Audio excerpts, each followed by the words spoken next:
wonderful day here. This is the 25th anniversary of the Blueberry Festival in Hamilton. Usually we get around 15,000 people. They're expecting more today.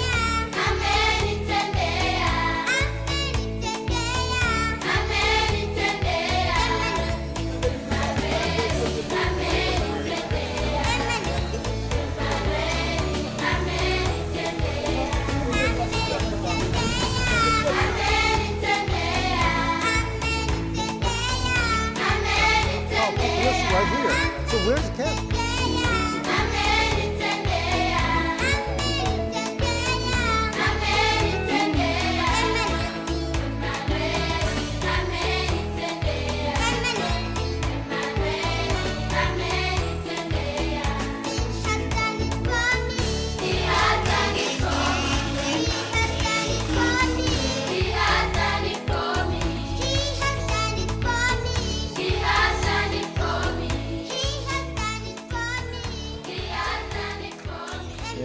커머셜로 블루베리는 안 하려고. 왜? 이거는 하려면 진짜 성적 못해, 이거. 그리고 이번에도 이걸 심는데 하이티 목사님 내보고 물어보대. 자기 생각에 내가 10월 달에, 9월 달에는 하이티 들어가야 되는데 이걸 지금 이래 심으면 언제?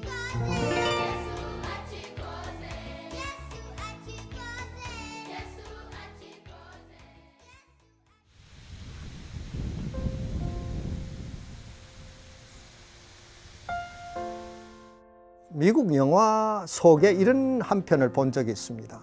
캘리포니아의 딸기밭에 멕시칸 마이그런트 워커가 와서 딸기를 따는데 한쪽 편에 큰 트럭이 도착을 합니다. 그 트럭의 원 사이드의 컨테이너의 그 벽이 위로 올라가곤 하니까 안에는 강대상이 나오게 되고 뒤에는 이제 드럼도 있고 여러 가지 악기들이 있어서 예배를 진행할 수 있는 그런 모습들이 되고 딸기를 따던 멕시칸 농부들이 거기에 가서 하나님을 찬양하는 그런 모습을 한 30여 년 전에 본 기억이 납니다. 그때로 치면 한 20년 정도 됐겠지요. 그래서 제가 그런 것을 꿈을 꾸면 하나님께서 저에게 천을 붙이시겠다는 것과 상당히 연결이 되겠다. 브릿지 역할이 되겠다 해서 그것을 더욱더 이제 현실화시키기 위해서 이곳저곳에 이제 어디에 가면 농장이 있고 마이그런트 워커가 어떻게 일을 하고 있고 그것을 연구하기 시작을 했어요. 그러다가 이제 1998년에 해먼턴 뉴저지로 저 혼자서 들어오게 되고 여기서 많은 그 센트럴 아메리카 사람이나 남미 노동자들이 와서 블루베리를 피킹하는 그런 모습들을 볼 때에 저에게는 아주 꿈 같은 스크린이 저 눈앞에 펼쳐지는 것 같고 한편의 영화 속에 나왔던 어느 작가가 만든 그런 스토리가 아니고 실제의 그 예배가 하나님을 찬양하는 예배가 이곳에서 이루어질 수 있다는 그런 꿈을 꾸게 됐습니다.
저는 1949년에 태어났습니다. 불교 집안에서 태어나서 어릴 적부터 절에 따라가는 것이 원칙인 것으로 알고 있고 기독교와는 전혀 거리가 멀었고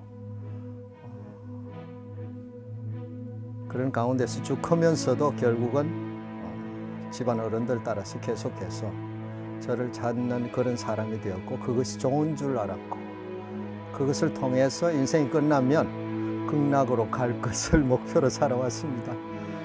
그런 가운데서 미국을 오게 되는데 82년도에 미국에 와서도 로스앤젤레스 캘리포니아에서는 절에 다녔습니다. 그러면서 이제 옆에 권사님들을 통해서 교회로 인도로 되어집니다. 인도로 되어지지만 저에게는 교회가 가깝지가 않았습니다. 역시 저는 양산 통도사, 소위 처사였는데 우리가 배웠던 그런 법문과 성경을 저 스스로 비교할 때는 굉장히 차이가 난다. 지금은 이제 불경은 상당히 하이 클래스 필라소피 정도로 생각하고 있지 그것을 종교로 믿지 않는 사람이 됐지만 그때 당시에는 기독교가 저에게는 아주 로우 레벨에 속한 것으로 그렇게 판단이 됐습니다. 그것은 기독교의 깊이를 알 수 없는 상태였고 또 성경 자체가 아주 실생활에 가깝게 번역이 되어 있기 때문에 우리는 제법 한시를 엎조리던 그런 사람이 돼서 상당히 그 두 개를 다른 쪽으로 평가했던 그런 시절이 있었습니다. 그러나 3년여를 교회를 다녔지만 예수님을 만날 수 있는 길은 저에게는 없었고 결국 세상적인 모습과 마음으로 교회에 종속만 돼 있었던 3년 기간이 지나면서 마지막 부분에 가서 제가 이제 건강이 거의 죽음에까지 이르는 그런 상황이 닥칩니다. 그때 저를 담당했던 주치의가 조그마한 책 찬송 생활의 권능이라는 미국 군목이 쓴 조그마한 책을 저에게 주고 아마 그분의 생각에는 이대로 놔두면 이 사람 그냥 지옥으로 갈 수밖에 없으니 이 책이라도 한 권 주면 어떨까 하는 마음이었을 것 같습니다. 가능성 거의 없었어요. 그러나 저는 그 병상에서 지나왔던 4, 5년의 인생과 또 두고 갈 가족, 자녀들 둘이 있었죠. 그 외 여러 가지 많은 문제들이 저에게는 닥쳐오는데 그 책을 병원에서 읽으면서 저녁 해가 질 때쯤 되면 상당히 힘들어졌지만 그 책 7, 8페이지에서 예수님이 나타나기 시작합니다. 그래서 제가 예수를 만났으니 이제는 죽는 것이 두려운 것이 아니고 이것이 기쁨이고 3, 4년 살다가 가는 인생길에 마지막에 주님을 만났으니 이제는 죽어도 살 길이 생기지 않는가 하는 큰 믿음이라기보다는 한 가닥 하나님께 의지하는 그런 마음이 생겼습니다. 그래서 예수님을 만나게 되고 또 병원에서 한 3일간 전체적인 진료를 끝내고 난 뒤에 집으로 돌려보냈는데 결국은 이제 집에 가서 기다리다가 이제 인생이 끝나는 수밖에 없는데 집에 와서 한 이틀 정도 있는 동안에 기도도 할 줄 모르고 그러나 하나님께 소원을 했습니다. 지금까지 살려주신 것에 대해서 감사하고 앞으로 다가갈 하나님 옆으로 갈 그 길이 감사하고 또 그곳에 가서 만날 일이 더 감사하고 하는 그런 기도를 하고 있었습니다. 저를 살려주시면 무엇을 하겠습니다. 약속할 수가 없었어요. 그런 길도 안 보였고 능력도 이제는 없고 다 손들 대로 모든 것을 이제 손들 대로 다 기밥했으니까 그러는 가운데 그때 예수님께서 저 앞에 직접 오셨습니다. 그때부터 저는 선교라고 하면 거창하지만 제가 예수를 믿었으니 이제는 제가 절에 다닐 때처럼 속세를 떠나는 것이 옳지 않겠는가 하는 생각을 갖게 됐고 그러나 저의 그 모든 역량이 부족해서 참 건접을 했다가도 또 혼자서 떨어져 나오고 저는 아니다 해서 참 선교에 한번 다가가고 싶었지만 갈 수 없었던 그런 거를 스스로 느끼고 그 일에 참여를 하지 못하고 말았습니다. 그래서 저에게 가장 가까이 다가왔던 거는 근처에 같은 교회에 다니는 저희들 형제들 사이에 저와 같은 그런 신체적인 어려움이 있는 사람들을 위해서 제가 기도하기 시작했습니다. 그때 당시 기도를 지금 어떤 모양처럼 잘 한다 못한다 이런 걸 떠나서 그 사람들을 불쌍히 보게 되고 저와 똑같은 현상에 처해 있는데 저 형제를 어떻게 구원을 할까. 결국 그러다 보니까 제가 하고 있는 자영업소를 찾는 시간보다는 거기 가게 문을 열어놓고 그런 형제들 가게를 찾아다니면서 형제여 당신이 어디가 아픈 것 같은데 내가 기도해 주면 어떻겠나.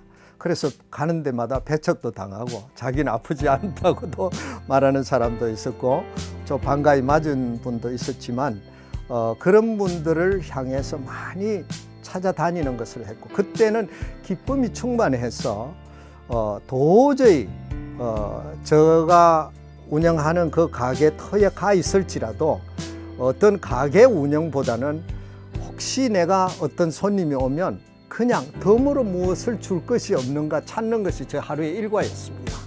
그래서 베푸는 일에 아마 많은 저의 마음이 열렸던 것 같아요. 그래서 제가 키가 작은 사람인데 별명이 숄입니다, 영어로. 그래서 손님들이 오시면 숄이를 부둥켜 안고 우리 서로 허그하고 인사하고 그러면서 참 좋은 시간들을 한 1년 채 못 지냈던 것 같아요. 많은 그런 즐거운 시간들이 있었고 그것이 지나면서 이제 저희 가족은 저희의 큰 변화로 인해서 저희 집사람과 자녀들이 교회에 좀 더 충실이 되고 주님을 따를 수 있는 그런 입장으로 서서히 변환이 이루어져 갔습니다. 지금 제가 농업 전문인 선교사입니다. 타이틀이 상추 씨를 재작년인가 처음으로 싹을 틔웠습니다. 그러니까 거짓말입니다, 사실은. 그런데 재밌는 일이 하나가 있어요. 그게 하나님이야. 제가 이름을 먼저 타이틀을 줬어. 농업 전문인 선교사. 땅 주시고 그 다음에 농업 전문인 선교사 해놓고 나니까 제가 이제 한번 보십시오. 여기 지금 금년에 많이 깨끗합니다. 사람들이 뭐 풀밭에 뭐 니만 망하지 자식까지 망하게 하려고 뭐 이런 소리. 저 그걸 십몇 년 듣고 살았어요. 그러고 이 땅을 가졌지만 제가 할 줄 모르잖아요. 근데 여기서 공부를 시킨 거예요. 이것을 해가지고 돈을 벌어본 적이 없습니다. 그래서 여기에서 지금 선교가 이루어지고 있고 하는 것을 가지고 저는 자족합니다. 저 앞에다가 고구마를 심었어. 삽 하나 하고 곡괭이 하나 하고 들고 물도 없이. 그런데 한번 하나님께서 14일 동안 비를 뿌리시는 거라. 할렐루야 감사합니다. 그러고 뭐 물구더기에서 고구마를 갖다가 수만 개를 심었어요. 그러고 났더니 여기 카틸리지가 나가버렸어요. 지금 괜찮습니다. 그 고구마 해가지고요 풀밭 만들고 끝냈습니다. 고구마는 한 가마니도 못 건졌어.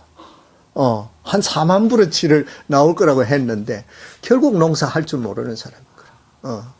그러는 가운데서 이제 그것이 실패로 가면서 하이티 사람들하고 같이 연결이 돼서 예배 형태가 갖춰지는데 제가 농사를 아무리 트라이해봐도 안 돼요. 근데 지금은 혼자서 연구를 엄청나게 했습니다. 그리고 수경재배 다 성공했습니다.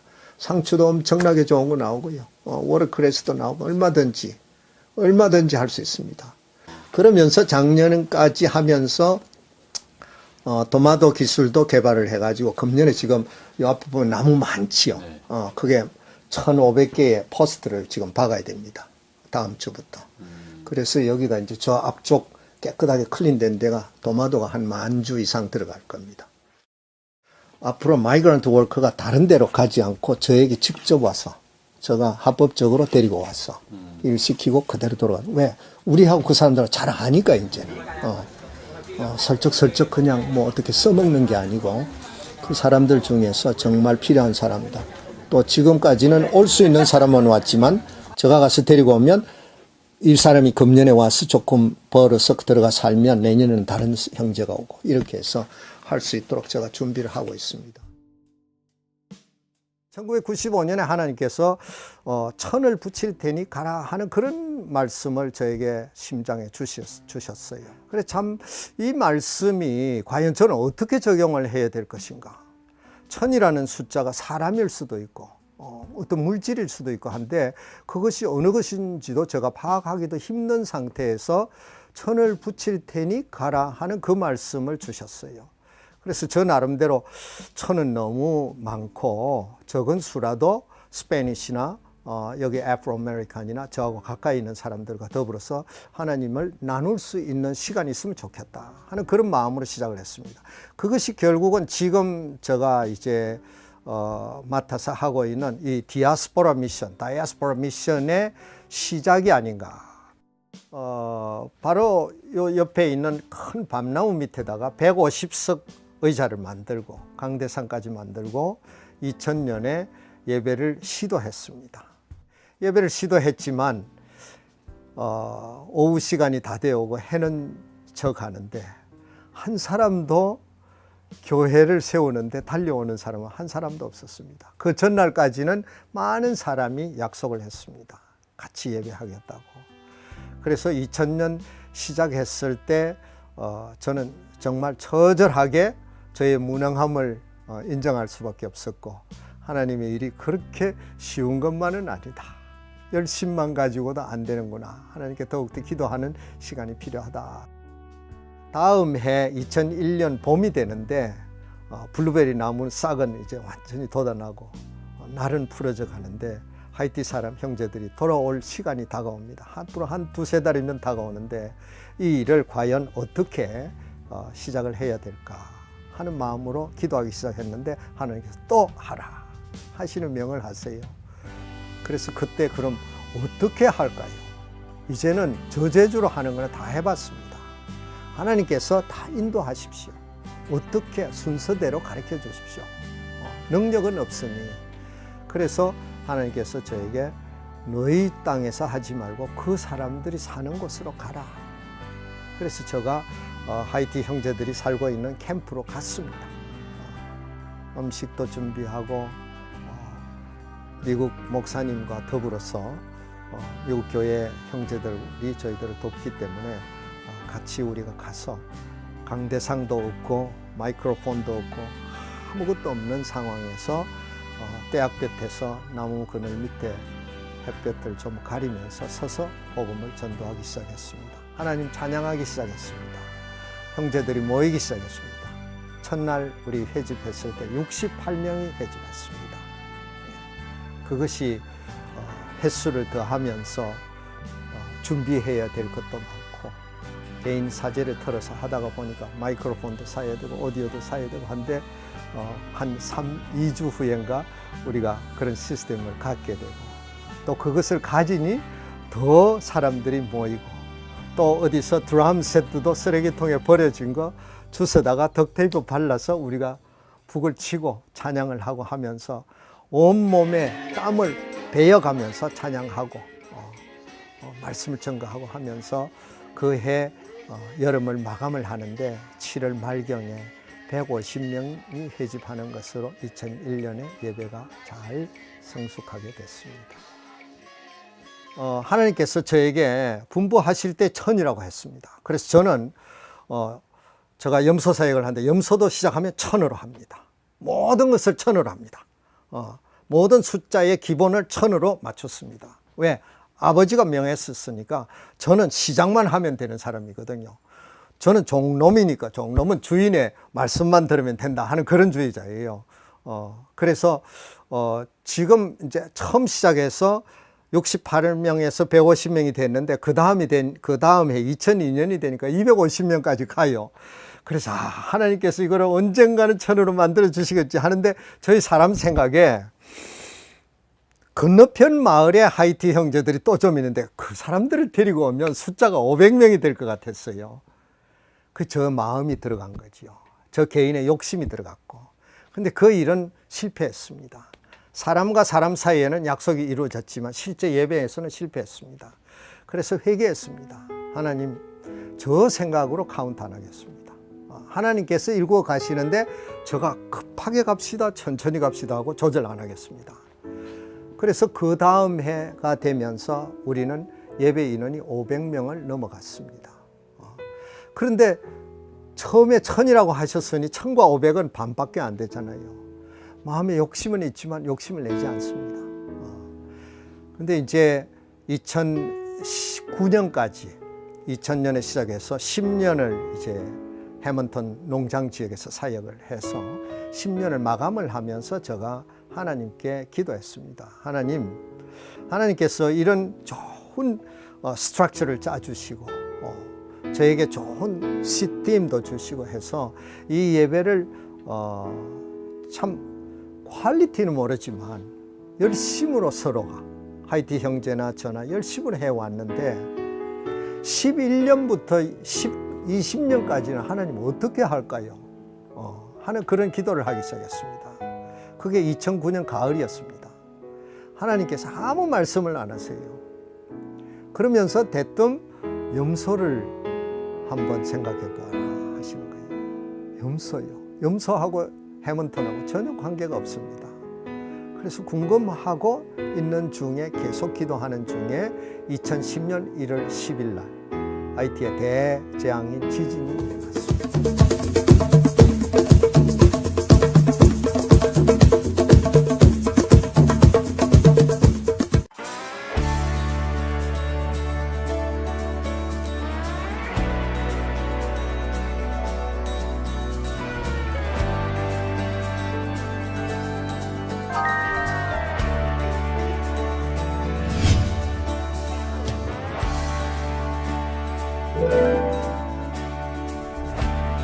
러브 뉴저지는 교회가 연합해서 하나님 나라의 유익을 위해서 영혼 구원하는 일에 어떻게 교회가 한 마음이 돼서 같이 연합할 수 없을까 하는 마음에서 시작된 그런 선교적 교회의 무브먼트라고 할 수가 있을 것입니다.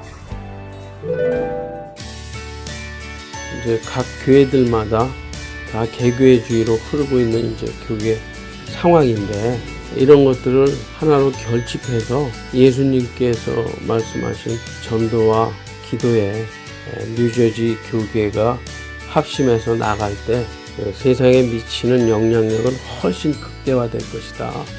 그러기 위해서는 우리가 교계의 목회자들이 먼저 하나로 연합해서 함께 전도하고 기도하는 것이 어떠냐, 이제 그런 취지로 시작이 됐습니다.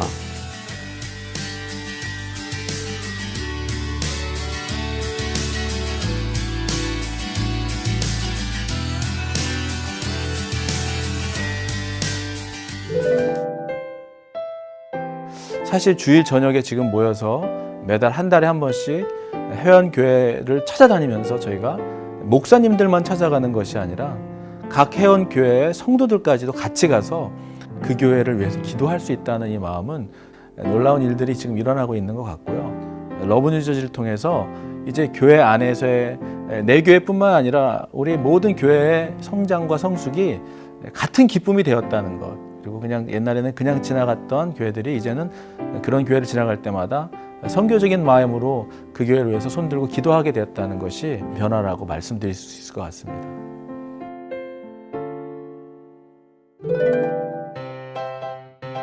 기도 분과와 전도 분과도 이 러브 뉴저지의 한 파트로서 잡아가면서, 교육 분과는 이제 목회자들을 위한 지적인 교육에 대한 공급이고, 또 나눔 분과는 교회와 교회 아니면 교회와 한인사회의 나눔의 어떤 파트를 감당하게 되고, 문화는 역시 나눔을 위한 하나의 수단으로 문화 분과가 있습니다.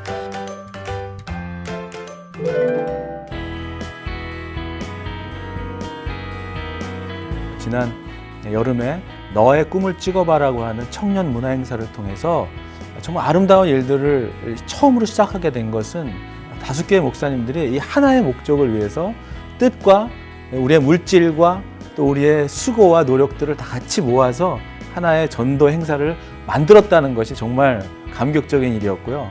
무엇보다도 목사님들이 주도해 간 행사가 아니라 5교회에 소속된 청년들이 그 문화 행사, 전도 행사를 주관하게 된 첫 번째 행사가 되었다는 것이 정말 이게 너무나 긍정적으로 볼 수 있는 시작이라고 봐요.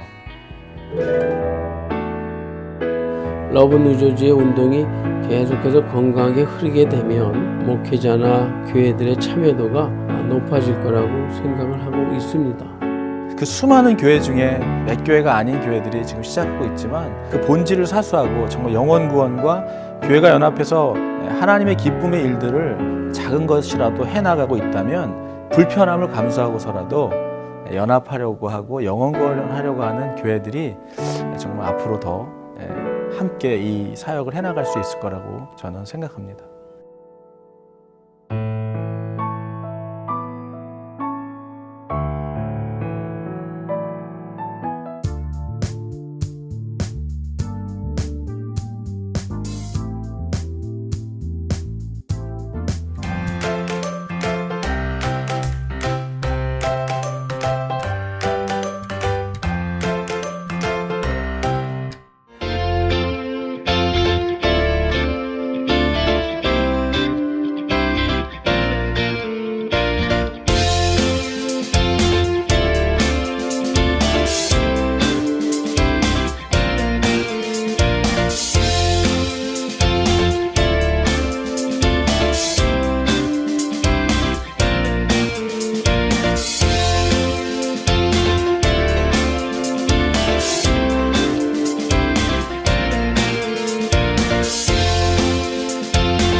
오늘은 이 미디안과의 전쟁, 영적 전쟁에 관해서 여러분들과 말씀을 나누길 원합니다.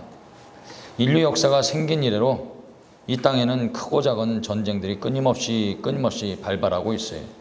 지금도 어떠한 나라와 어떠한 민족은 전쟁 중에 있고, 또 어떠한 나라와 어떠한 민족은 휴전 중에 있는 그러한 나라들도 있습니다. 특별히 이 고대 전쟁에서는요, 진 나라와 그 민족은 이 이긴 나라와 민족의 노예 혹은 종살이로 그렇게 평생을 살아가게 됩니다. 전쟁의 결과 이기고 지느냐에 따라서 사느냐 죽느냐, 노예가 되느냐 자유인이 되느냐에 엄청난 이 결과가 있지 않습니까? 오늘날 우리 성도들에게는 눈에 보이지 않지만 끊임없는 영적 전쟁을 우리는 치르고 살아갑니다. 이 영적 전쟁에서 승리하느냐 승리하지 못하느냐에 따라서 우리 인생이 이 사단의 노예로 사느냐, 아니면 사단의 굴레에서 벗어나 주님의 은혜 가운데 풍성하신 하나님의 은혜를 누리고 사느냐, 그 아주 중요한 영적인 기로에 서게 돼 있죠. 오늘 말씀은 이스라엘 백성들이 이제 미디안 사람들과 전쟁을 치르는 그 모습을 담고 있습니다. 그런데 이 전쟁이 단순히 나라와 나라, 민족과 민족이 치러지는 그러한 전쟁이 아니라 하나님께서 명령하신 거룩한 성전인 것입니다.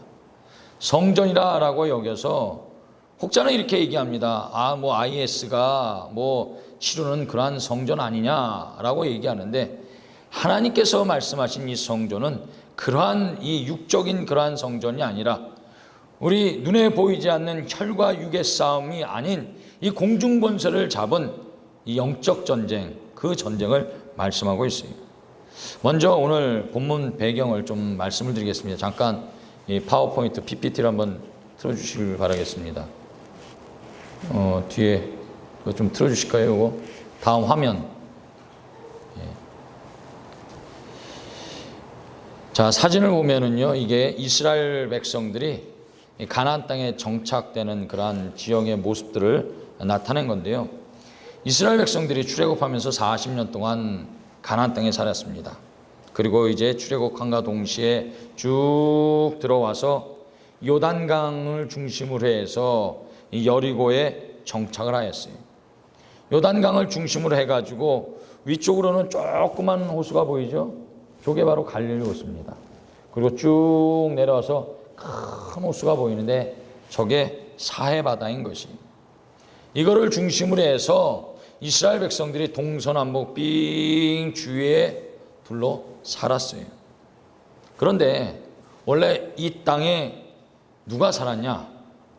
가나안 7족속이 살았습니다. 헷 족속, 기르가스 족속, 아모리 족속, 가나안 족속, 브리 족속, 하위 족속, 여부스 족속, 이 7족속이 살았어요.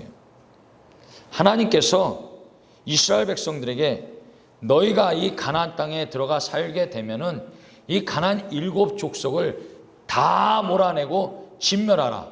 그리고 저들과는 어떠한 언약도 약속도 맺지 말라. 특별히 이 너희는 저들의 이 여성들의 아리따움을 보고 너희 자녀의 이 신부감이라든지 또 아내라든지 며느리감으로 얻지 말라라고 말씀하셨어요. 그 이유는 남편들을 유혹하여서 음행하여서 하나님을 떠나 우상을 숭배할까 하노라. 하나님이 그러면 진노할까 두려워한다라고 말씀하셨던 것입니다. 사실 이 가나안 족속들은요, 이 함의 자손 가나안의 후예들 아니겠어요? 이 창세기 9장을 보면은요, 한 사건이 나옵니다. 하나님께서 함의 자손, 즉 가나안을 저주한 사건이 나와요. 이 노아가 포도주를 마시고 그 술에 취해서 뭔 일인지 모르겠지만 이 바지를 벗었어요. 하체가 쓱 다 드러나게 된 것입니다. 그것을 본 함이 이제 형제들에게 얘기를 했어요. 그래, 노아가 이제 징벌을 합니다. 함에게 저주 있을 것이다. 그때 당시에 노아가 저주를 한 것은 하나님이 저주를 한 거예요.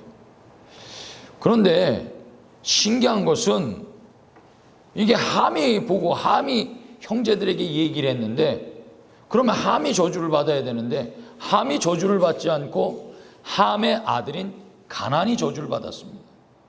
여러분, 이게 참 우리에게 있어서 풀리지 않는 수수께끼 퀘션 마크 아니겠습니까? 그런데 성경은 그 해답을 말씀해 주고 있어요. 창세기 9장 1절에 보면은 하나님께서 이렇게 말씀하고 계십니다. 하나님께서 노아의 아들들을 축복해 주셨다. 여러분, 우리가 여기서 꼭 잊지 말아야 될 영적인 법칙이 있습니다. 하나님의 말씀이 한번 선포가 되면은 그 말씀은 결코 되돌림이 없는 말씀이라는 것이에요. 그래, 하나님께서 축복을 선언하면은 그 축복은 반드시 이루어지는 것입니다. 우리가 축복을 받기가 힘들어서 그렇지, 사실 하나님께서 축복해 주시면은요, 그 축복은 누가 어떠한 사람도 되돌릴 수가 없어요. 그래, 이런 말이 있지 않습니까? 하나님께서 한번 선택한 사람은 끝까지 선택한다. 선택한 백성은, 선택한 민족은, 선택한 그 사람은 하나님이 결코 버리지 않는다는 것이. 그래, 함은 축복을 받았기 때문에 하나님께서 함의 자식인 가나안을 저주한 것 아니겠습니까? 그리고 이제 요단강을 중심으로 해서 이 가나안 7 자손들이 살게 되었습니다. 반면에 이 미디안 사람들은 어디 사냐면은 저 화면에 나오는 것처럼 바로 이 아라비아 반도 중심으로 해서 살고 있었어요. 근데 문제는 이 미디안 사람들 숫자가 참 많은 것입니다. 그래, 이들이 이 땅에만 산 것이 아니라 그 위에 있는데 이 가나안 땅에 가나안 7 족속들과 함께 살았어요. 그리고 그들과 결탁하여 이스라엘 백성들을 끊임없이 괴롭히는 것입니다. 사실 이 미디안은요, 아브라함의 후손들입니다. 아브라함에게는 3 여자가 있었어요. 아내가 있었어요. 첫 번째 아내가 누구일까요? 사라입니다. 두 번째 아내가 누구일까요?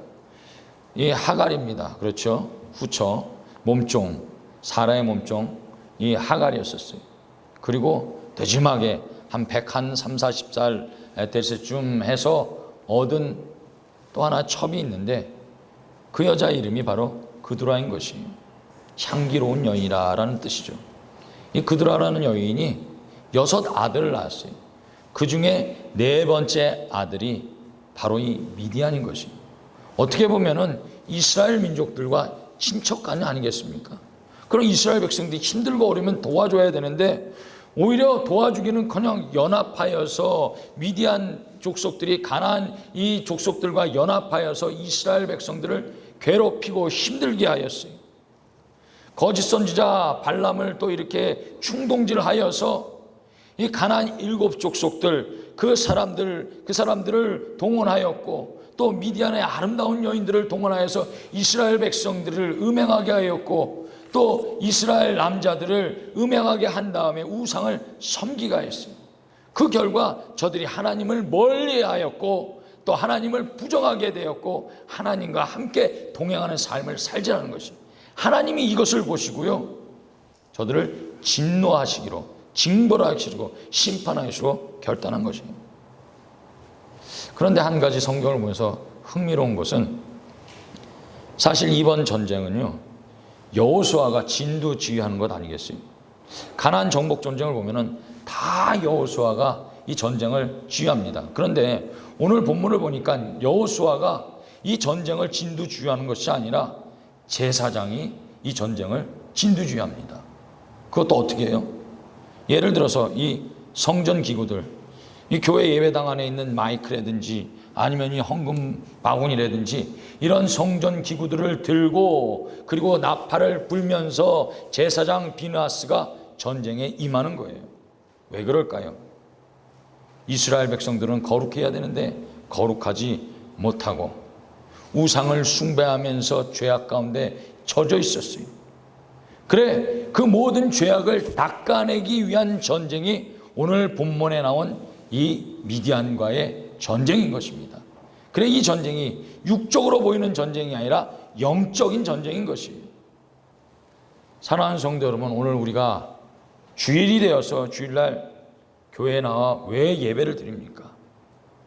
이 예배는요, 세상에 살고 있는 우리들 모든 죄악을 다 닦아내고 하나님을 만나는 너무나 홀리한, 너무나 성결한 예배 아니겠습니까?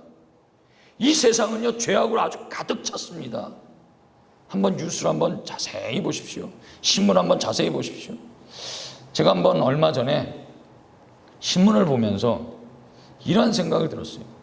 신문을 읽다 보니까 정치면이라든지 경제면이라든지 사회면이라든지 우리를 기쁘게 할 만한, 우리의 마음을 뛰게 할 만한, 심장을 뛰게 할 만한 그런 내용들보다 우리를 탄식하게 하고 답답하게 하는 그런 내용들이 너무 많았어요.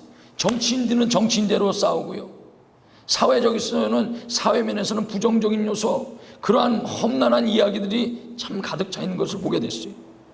그러한 죄악된 세상에 사는 우리들이 오늘 이 죄악을 다 벗어내어 버리고 다 닦아내 버리고 하나님을 만나는 것이 바로 이 예배 아니겠습니까?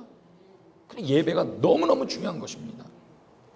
하나님은 예배를 향하여 가장 가치 있다라고 말씀하고 있어요.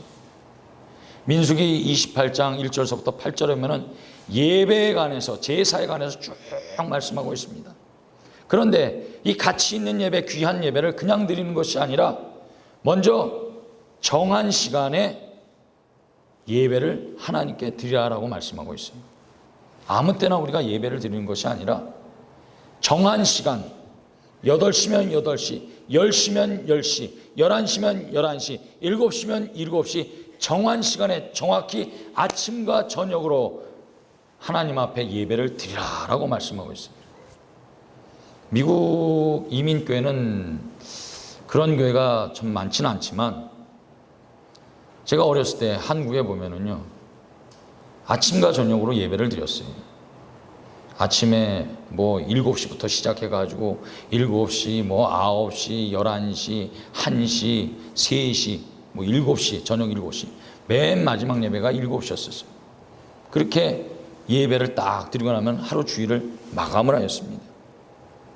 하나님은 그렇게 아침과 저녁으로 정한 시간에 모여서 예배를 드리라라고 성경은 우리에게 말씀해 주고 있습니다. 두 번째로 예배를 드릴 때 그냥 드리는 것이 아니라 정한 예물을 하나님 앞에 드리라고 말씀하고 있어요. 예물을 드릴 때는 많은 재물들이 있습니다. 그런데 그 많은 재물 가운데 그냥 재물을 드리는 것이 아니라 육식동물은 안 돼요. 희한하지 않습니까? 육식동물은 안 돼요. 초식동물 가운데 되새김질을 하고 이 발에 굽이 갈라진 그 짐승을 하나님께서 제물로 받으신다라고 말씀하고 있어요. 소나 양 같은 되새김질하는 그러한 짐승들. 그런데 그런 짐승들도 그냥 짐승이 아니라 흠없고 정결한 짐승을 하나님께 바치라라고 말씀하고 있습니다.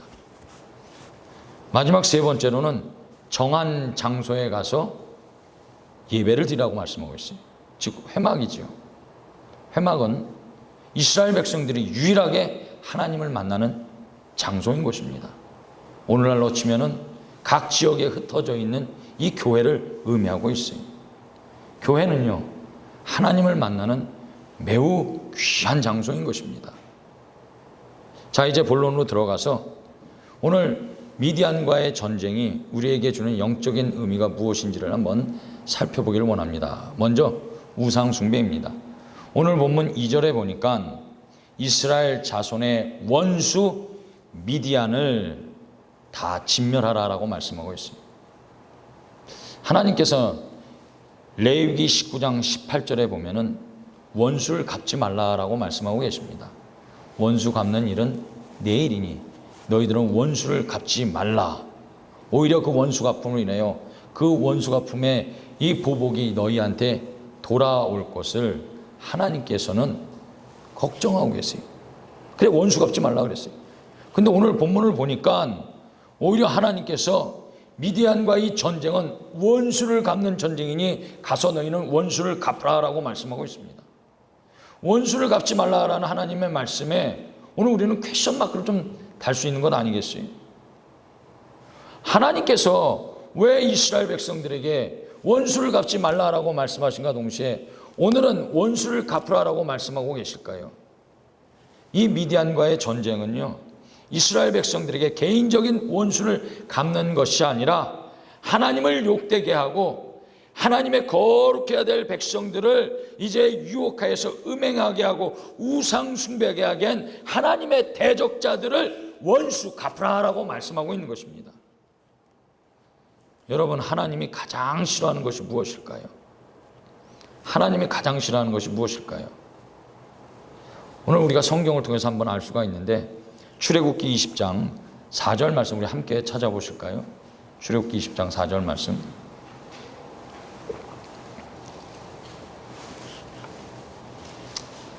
자, 출애굽기 20장 4절 말씀 우리 함께 보실까요? 너를 위하여 새긴 우상을 만들지 말고 또 위로 하늘에 있는 것이라 아래로 땅에 있는 것이라 땅 아래 물속에 있는 것에 어떤 형상도 만들지 말라. 여기서 우상이라는 것은 형상을 의미하고 있습니다. 우리 눈에 보이는 이 형상들, 과학이 발달되기 전에는 곰이라든지 호랑이라든지 이러한 짐승, 태양 이런 것들을 이제 형상화시켜서 아, 이것이 신이다 하며 거기에다 절을 하고 경배를 하였어요. 그 이유는 인간보다 힘이 세다 싶어서 자신의 삶을 주관할 수 있을 것 같다 싶어서 거기에다가 절을 하였어요. 그렇다면은 우상을 섬기면은 이것이 왜 문제가 될까요? 우리가 여기 한번 생각해 볼 필요가 있는 것 아니겠습니까? 우상을 섬기는 것이 왜 문제가 될까? 우상을 섬기면은요, 제일 먼저 우리의 마음이 갈라집니다. 나눠집니다. 하나님만을 섬겨야 될 하나님의 거룩한 백성들이 우상을 섬기는 그 마음이 들어오면은 마음이 쫙 하고 갈라져요. 그래, 하나님의 말씀이 전혀 들어오지 않아요.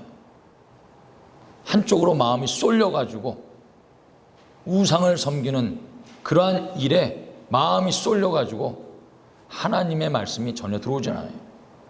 두 번째는 섬기는 것에 그 사람이 따라갑니다. 사람을 섬기면 사람을 따라가고요. 돈을 섬기면 돈을 따라갑니다. 그렇다면 도대체 이 우상은 누구를 위해 섬길까요? 이 우상은 누구를 위해 섬길까요? 다시 한번 출애굽기 20장 4절 말씀을 돌아가 볼까요? 제일 첫 번째 서두에 쓰여 있죠. 누구를 위하여? 나를 위하여. 하나님을 위하여가 아니라 나를 위하여 우상을 섬기지 말라라고 말씀하고 있습니다. 다시 말해 하나님보다 더 사랑하는 것, 이것이 있으면 너희들에게 이것이 우상이다라고 말씀하고 있는 것입니다. 그것이 우리 마음속에 들어오면은 하나님의 뜻이 보이지 않고 하나님의 섭리 가운데 살지 못하고 거룩해야 될 하나님의 백성들이 거룩하지 못하여 하나님의 인도함을 받지 못한다라고 말씀하고 있는 것이에요. 왜요? 마음이 나누었기 때문에. 그래, 그 어떠한 경우에도 우상을 섬기지 말라라고 말씀하고 있습니다. 일본은 우상의 집결지라라고 이야기해도 과언이 아닙니다. 일본처럼 과학이 발달되고 잘 사는 나라도 없어요. 그러함에도 불구하고 이 일본은 참 우상을 많이 섬겨요. 집집마다 우상을 한두 가지는 다 섬겨요. 제가 신학교 다닐 때 리무진 회사에서 일한 적이 있습니다. 일본 리무진 회사, 콜택시 회사죠. 거기서 이제 신학교 다니면서 파트타임으로 일을 하였는데 그때 당시에 손님들이 보면은 대부분 커스터머가 미쯔비시 혹은 도카이뱅크 아니면 파라소닉 아주 굵직굵직한 그러한 회사 주재원들이죠. 그분들을 태웠어요. 그래서 제가 본분이 뭡니까? 운전하는 그러한 리무진 운전수가 아니라 저는 복음 전하는 사람이었어요. 그래 그 사람들을 태우면은요, 뭐 서로 영어가 안 되니까 굉장히 편하더라고요. 뭐 영어가 안 되니까 서로 편한 거예요. 막 떠들어도 그냥 그 사람도 다 알아듣고, 그 사람이 손짓발짓해도 다 서로 너무나 그냥 아주 미국 사람들하고 얘기를 하면은요, 백인들하고 얘기하면 희한하게 조금 눌려 있는 것 같은 감이 있어요. 그런데 영어가 그 모국어가 아닌 사람들을, 그 사람들 얘기하면은요, 입술에서 진짜 방언이 터져 나오는 것처럼 그렇게 영어가 잘 나오는 거예요. 남미에 가서 영어로 막 설교를 하면요, 듣든지 못 듣든지 너무 잘하더라고요. 제가 할렐루야, 저도 놀랐어요. 그래가지고 그래 이분들에게 막 이제 복음을 전하는데, 예수 믿고 구원받으면 하나님이 당신을 다 치료합니다 라고 하니까 반응이 좋아요. 하나님께서 당신을 치료해 주시고 회복이 있습니다. 반응이 좋아요.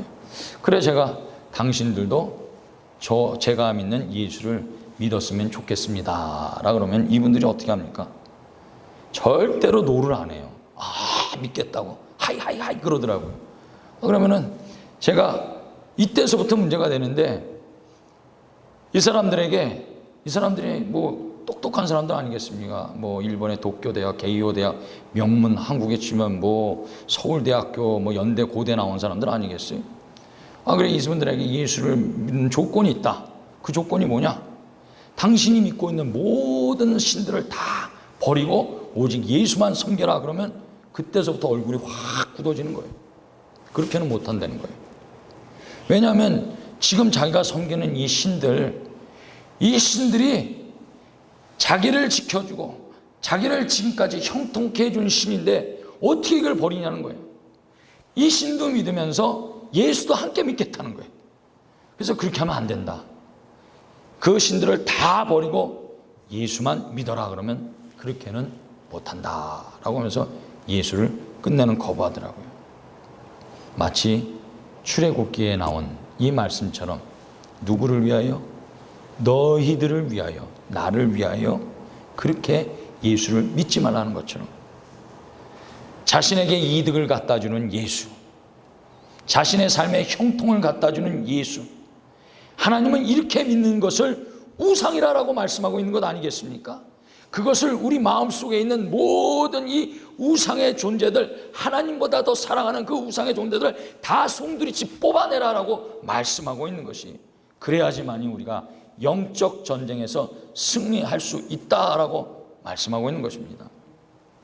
두 번째 영적 전쟁인데요, 이제 이스라엘 백성들이 전쟁에 나갈 준비를 하면서 각 지파에서 1000명씩을 뽑습니다. 그래 12,000명의 아주 건장한 이 남성들이 이제 징집대에서 미디안과의 전투에 다 선발대로 나갔어요. 그런데 오늘 본문을 보니까 6절에 보니까 아주 놀라운 광경이 있습니다. 제사장 비느하스가 좀 전에도 말씀드렸듯이 성소의 기구들을 가지고 그리고 나팔을 불면서 그들과 함께 제일 먼저 적진에 나가 싸우고 있는 것이, 그 결과 놀라운 일이 벌어집니다. 미디안의 그 골치 아팠던 5 왕들을 다 죽여버리고 거짓 선지자 발람까지 다 처단을 하는 거예요. 참 흥미롭지 않습니까? 전쟁의 승패는 무기입니다. 현대나 지금이나 전쟁의 승패는 철저하게 무기예요.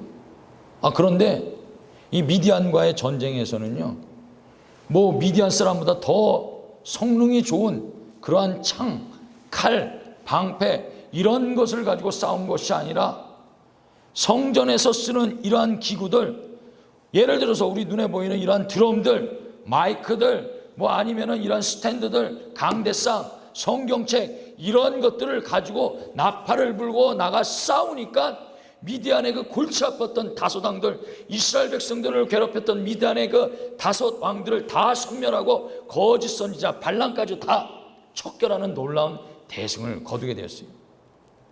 여러분, 이것이 우리에게 영적으로 가져다는 깊은 의미가 있습니다. 영적 전쟁은요, 세상의 힘의 논리, 세상의 권력의 논리에서 승리하는 것이 아니라 하나님의 법칙, 이 말씀과 기도에 올인하였을 때, 인생을 바쳤을 때 영적 전쟁에 승리하는 것 아니겠습니까?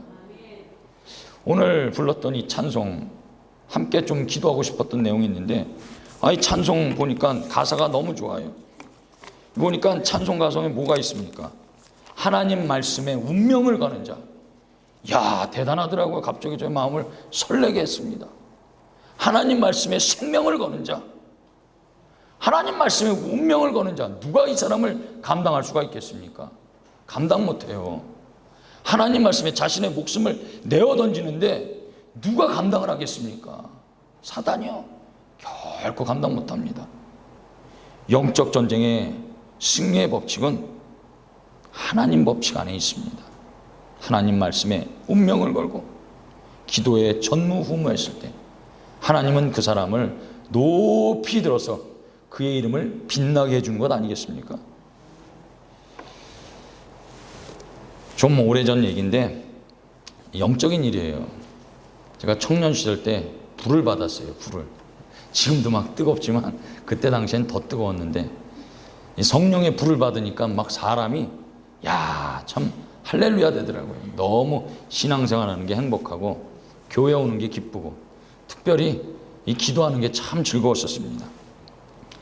그 당시 저희 집이 좀 살았어요. 여러분들 저희 집이 좀 살았습니다. 할렐루야. 좀 믿지 않으시는 그런 표정인데 하여튼간 여하간 저희 집이 좀 살았어요.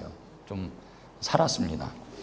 그래 집에 일하는 아주머니도 계셨는데 이분이 약간 신기가 있는 분이었어요. 신기.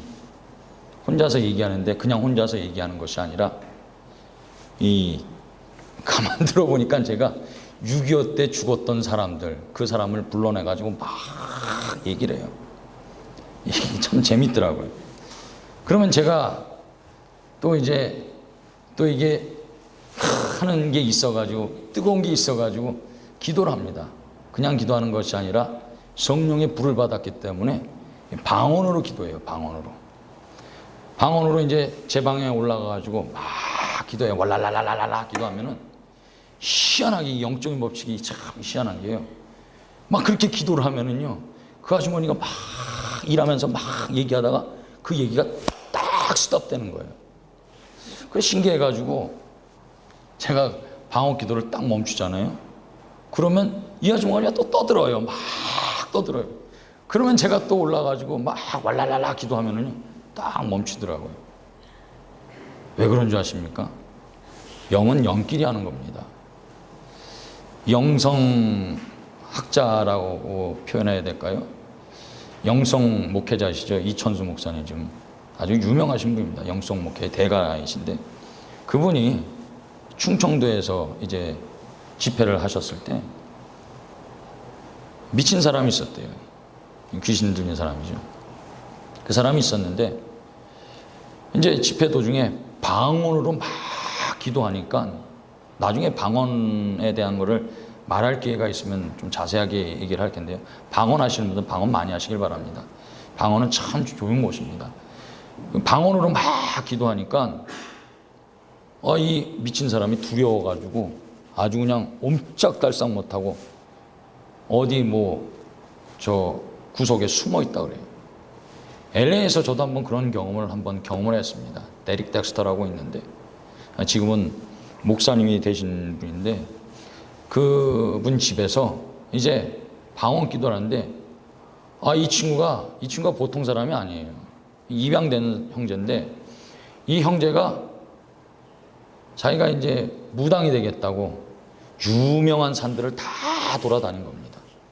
유명한 산들 도서 귀신을 다 불러들인 거예요. 그래 영계를 보는 거예요. 그러면서 하나님의 세계를 보는데 이 친구가 얘기를 하는데 뭔 얘기를 했냐면은 이 지구상에는 하늘이 있대요. 하늘이 있지 않습니까? 그리고 하늘보다 더 큰 세계가 있는데 우주래요. 그래요. 맞아요. 우리가 그건 다 알고 있는 사실이에요. 그런데 이 우주보다 더 큰 세계가 있는데 그것을 도저히 모르겠다는 거예요. 근데 저와 여러분은 너무나 잘 알고 있어요. 어떻게? 믿음의 눈으로, 영안으로 바라본 것입니다. 하나님 나라인 것이에요. 하나님 나라. 이것을 모르는 거예요. 그래, 이때 지금 목사님 되셨는데 이민수라는 분 그 집에서 같이 방언으로 기도를 하는데 그때 당시에 불의 혀같이 이 방언이 이 입에서 나올 때 마치 불에어 같이 거기에 있는 모든 사람들이 피부로 느낄 정도 뜨거움이 막 있어가지고 이분이 저쪽 테이블 밑에 숨어 들어갔더라고요. 그래서 나중에 물어봤어요. 왜 숨어 들어갔습니까? 너무 무서웠대요. 뭔지 모르지만 자기에게 두려움을 갖다 줬다 그럽니다. 그 나중에는 이분이 그 모든 걸 다 버리고 예수를 믿게 됐는데, 여러분, 영은 영끼리 통합니다. 영은 영끼리 알아봐요. 영적인 존재가 세 분류로 나눕니다. 첫 번째, 사람이 영적인 존재고, 마귀가 영적인 존재고, 천사가 영적인 존재입니다. 그런데요, 이 사람의 영이 재미있는 게 이 하나님의 영과 마귀의 영과 왔다 갔다 할 수가 있어요. 이 아주머니가 제가 방언으로 기도하면은 딱 멈추는 것이 영끼리 알기 때문에 멈추는 거 아니겠습니까? 사랑하는 성도 여러분, 오늘 저와 여러분이 이 영적 전투에서 승리하려면 우리 안에 있는 이 영적인 야성, 그 야성이 성령 안에서 불같이 일어나서 회복돼야지 영적인 승리가 우리 삶 가운데 이루어질 줄 믿습니다. 영적인 야성이 회복돼야 돼요. 우리 안에 잠자고 있는 이 영적인 야성이 불같이 일어나야 돼요. 그러면 모든 영적 싸움에서 우리는 승리할 수가 있어요.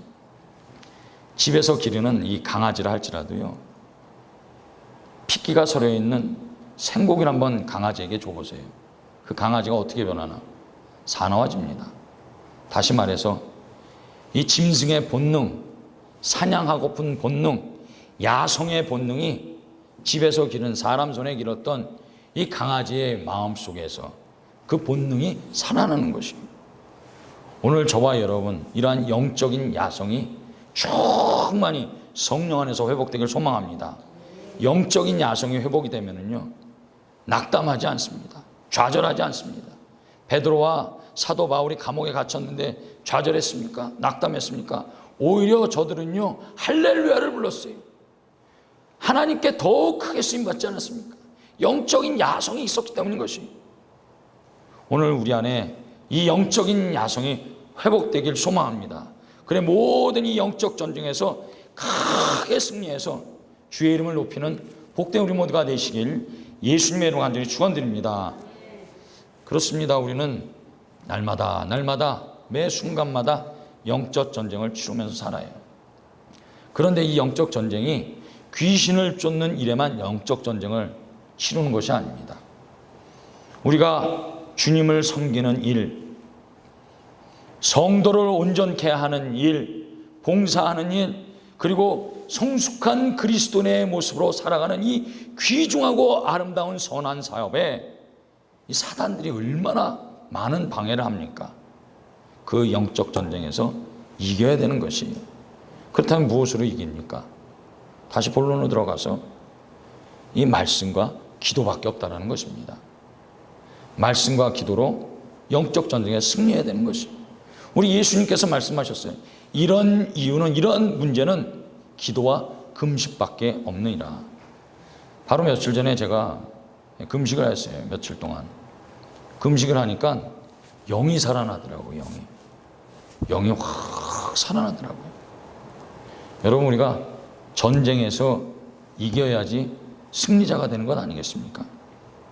그래서 사도 바울은 육체를 쳐서 복종시키라라고 말씀하고 있어요. 마지막으로 영적인 통찰력입니다.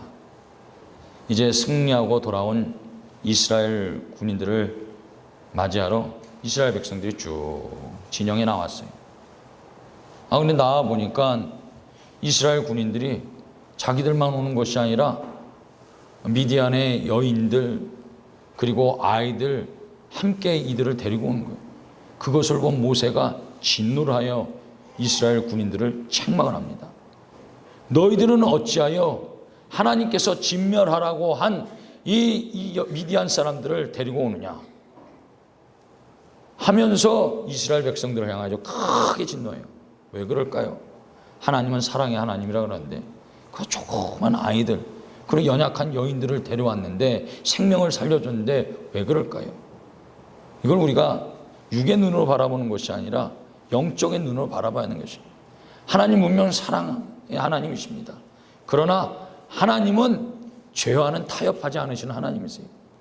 미디안은 대적해야 될 아말렉까지 끝까지 대대로 싸우는 원수 대적인 것입니다. 하나님의 눈에 볼 때 이 미디안은 이스라엘 백성들이 완전히 뿌리 뽑아야 될 죄의 근원인 것이. 여러분, 죄는 반드시 뿌리 뽑아야 되는 것 아니겠습니까? 결국 이스라엘 백성들이 이 미디안 백성들을 진멸하지 않자 어떤 일이 벌어집니까? 이게 사사시대까지 넘어가 가지고요, 뻑 하면 이스라엘 침공해서 이스라엘 백성들을 노예로 삼고 죽이고, 하나님이 은혜를 주셔서 기도원 시대에 40년 동안 묶여있던 그 이스라엘 백성들 그 원한을 기도원 시대에 풀어줘서 미디안을 섬멸하지 않습니까? 죄의 뿌리는 반드시 뽑아야 되는 것을 의미하고 있어요. 그래, 우리가 이 영적 싸움에서 승리하려면요, 영적인 분별력을 우리가 반드시 가져야 됩니다. 예를 들어 이런 것이 있어요. 술을 먹다 죽은 사람이 있으면요, 그 가정에 자녀들이 술을 무지기수로 마십니다. 희한하죠. 가르쳐주지도 않았는데, 나는 아버지처럼 안 된다고 그러는데 그 술을 완전히 죽자고 덤비면서 마셔요. 왜 그럴까요? 영이 흐르기 때문인 것이. 이걸 우리가 분별할 줄 알아야 되는 것이. 음란한 영이 있는 사람은요, 그 주위에 있는 모든 사람들을 다 음란케 합니다. 매우 중요한 것이에요, 이게. 그래, 성경은요, 이 음행하는 일, 이 정욕, 섹스, 모든 죄들은 몸 밖에 있지만 음행하는 것은 몸 안에 있다고 그래요. 그 정도로 떨치기가 힘들어요. 포르노에 중독된 사람들은요, 이걸 떨쳐버리지 못합니다. 얼마 전에 어느 분을 만나서 제가 간절히 기도해 줬는데요, 이걸 떨쳐버리지 못하는 거예요. 분명히 예수를 믿습니다. 하나님의 말씀을 알아요. 그런데 이걸 떨쳐버리지는 못하는 거예요. 떨쳐버리지는. 음행하는 것은요, 몸 안에 있다고 말씀하고 있어요. 또 분노의 영을 가진 사람은 어떻습니까? 시도 때도 없이 분노합니다. 아무 데서나 분노해요. 결국 그 영이 흘러서 자식한테도 흘러가지 않습니까? 많은 사람들은 이러한 현상들을 보고 그럴 수도 있다라고 지나칠 수가 있는데 아닙니다. 영적인 법칙이에요.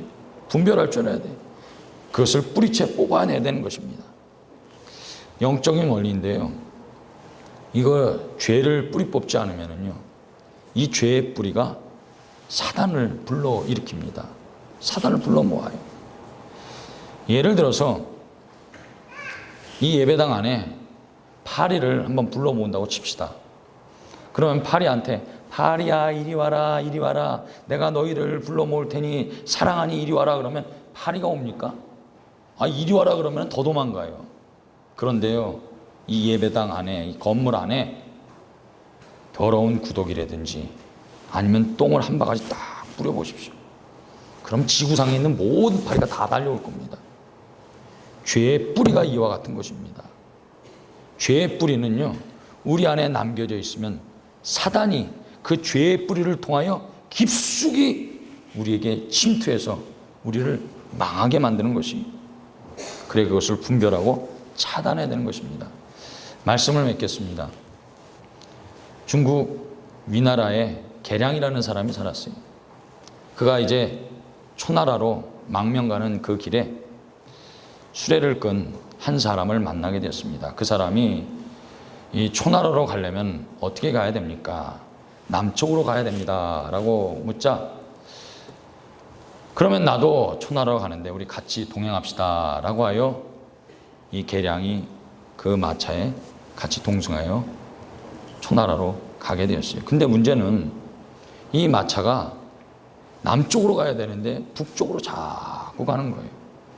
그래, 계량이 마차 주인에게 이쪽으로 올라가는 것이 아니라 남쪽으로 내려가야 됩니다. 그러자 마차 주인이 이렇게 얘기합니다. 내 말은 빨리 달리니 걱정하지 마십시오. 그러자 다시 이제 계량이 걱정이 되어서 이쪽으로 올라가면은 북쪽이라서 밑으로 남쪽으로 내려가야 됩니다. 그러자 마차 주인이 또 이렇게 얘기하는 겁니다. 나는 여비가 많으니 돈이 많으니 걱정하지 마십시오. 어디 잘못 가면은 다시 쉬었다 가면은 됩니다. 그러자 이 계량이 불안해가지고 이쪽으로 가면은 이 초나라를 가지 못합니다. 남쪽으로 내려가지 초나라를 갑니다. 그러자 이 마차 주인이 이렇게 얘기했답니다. 내 마차를 이끄는 마부는 기술이 아주 좋습니다. 마차를 끄는 기술이 좋으니 걱정하지 마십시오. 그 말을 듣고 계량이라는 사람이 그 마차에서 뛰어내렸다 그럽니다. 그리고 그 마차 뒤를 바라보면서 아무리 잘 달리는 말, 많은 돈을 가지고 있고 능력 있는 마부를 가지고 있어도 방향이 잘못되면은 결코 초나라에 도착하지 못할 것이다 라는 유명한 명언을 남겼습니다. 의미 있는 이야기 아니겠습니까? 아무리 많은 돈을 가지고 있고 능력이 있고 권세적인 그런 삶을 산다 할지라도 믿는 방향이 잘못되어 있다 그러면은 천국 가는 길은 거리가 먼 것 아니겠어요? 사랑하는 성도 여러분, 오늘 저와 여러분 우리 모두 깊은 영적인 통찰력, 분별력을 가지고 모든 이 영적 싸움에서 승리하여 모세처럼 주의 이름을 크게 높이시는 복된 우리 모두가 되시길 예수님의 이름으로 간절히 축원드립니다. 기도하겠습니다.